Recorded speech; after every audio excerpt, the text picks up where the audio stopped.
अस्सलाम वालेकुम दोस्तों, कीअं आहियो तव्हां? उमेद आहे सभु ख़ैरियत सां हूंदा। MJ ऑफिशियल हिकु दफ़ो ॿीहर हाज़िर थियो आहे तव्हांजी ख़िदमत में हिकु नए वीडियो सां गॾु। इन वीडियो में आऊं तव्हांखे सिंधी मीडिया जो सोप सीरियल ज़हर ज़िंदगी जेको उन जी रिकॉर्डिंग हली रहियो आहे उन जे बारे में कुझु आऊं तव्हांखे मालूमात ॾियण वारो आहियां इन वीडियो में।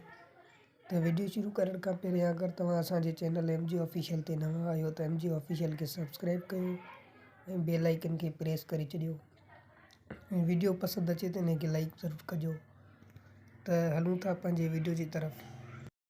ज़हर ज़िंदगी ड्रामे जो रिकॉर्डिंग ज़ोर ऐं शोर सां हली रहियो आहे। सोशल मीडिया ते ज़हर ज़िंदगी ड्रामे जा कुझु वीडियो वायरल थिया आहिनि। तव्हां स्क्रीन ते ॾिसी सघो था त ही जेके पिक्चर आहिनि इहे सभु ज़हर ज़िंदगी ड्रामे जी रिकॉर्डिंग दौरान निकिता विया आहिनि। ज़हर ज़िंदगी ड्रामो फरज़ंद मलिक उर्फ़ खज्जू जी डायरेक्टरी हेठि ठही रहियो आहे।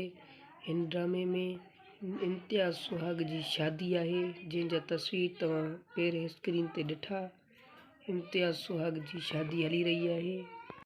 उन जा कुझु पिक्चर सोशल मीडिया ते वायरल थिया आहिनि। दोस्तों यादि रहे त ही ड्रामो ज़हर ज़िंदगी पहिरियां धरती TV ते हलण वारो हो, पर बजट वधीक हुअण जे करे हाणे ही सिंध TV ऑफिशियल ते हलंदो। दोस्तों ऐं वधीक हिन ड्रामे में जेको निसार शाह आहे उहो वॾेरे जो कैरेक्टर करे रहियो आहे। तव्हां दोस्तनि खे हिकु दफ़ो ॿीहर ॿुधाइण था चाहियूं त हिन ड्रामे जो डायरेक्टर फरज़ंद मलिक उर्फ़ खज्जू आहे।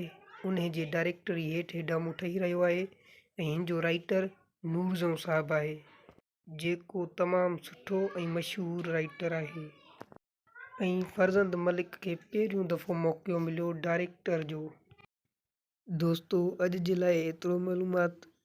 उमेद आहे त हीअ वीडियो तव्हांखे पसंदि आयो हूंदो। जेकॾहिं पसंदि आयो हुजे त वीडियो खे लाइक कयो ऐं चैनल खे सब्सक्राइब करणु न विसारींदा, छो त आउं अहिड़े क़िस्म जो वीडियो हर रोज़ु तव्हांजे लाइ आणींदो रहंदो आहियां।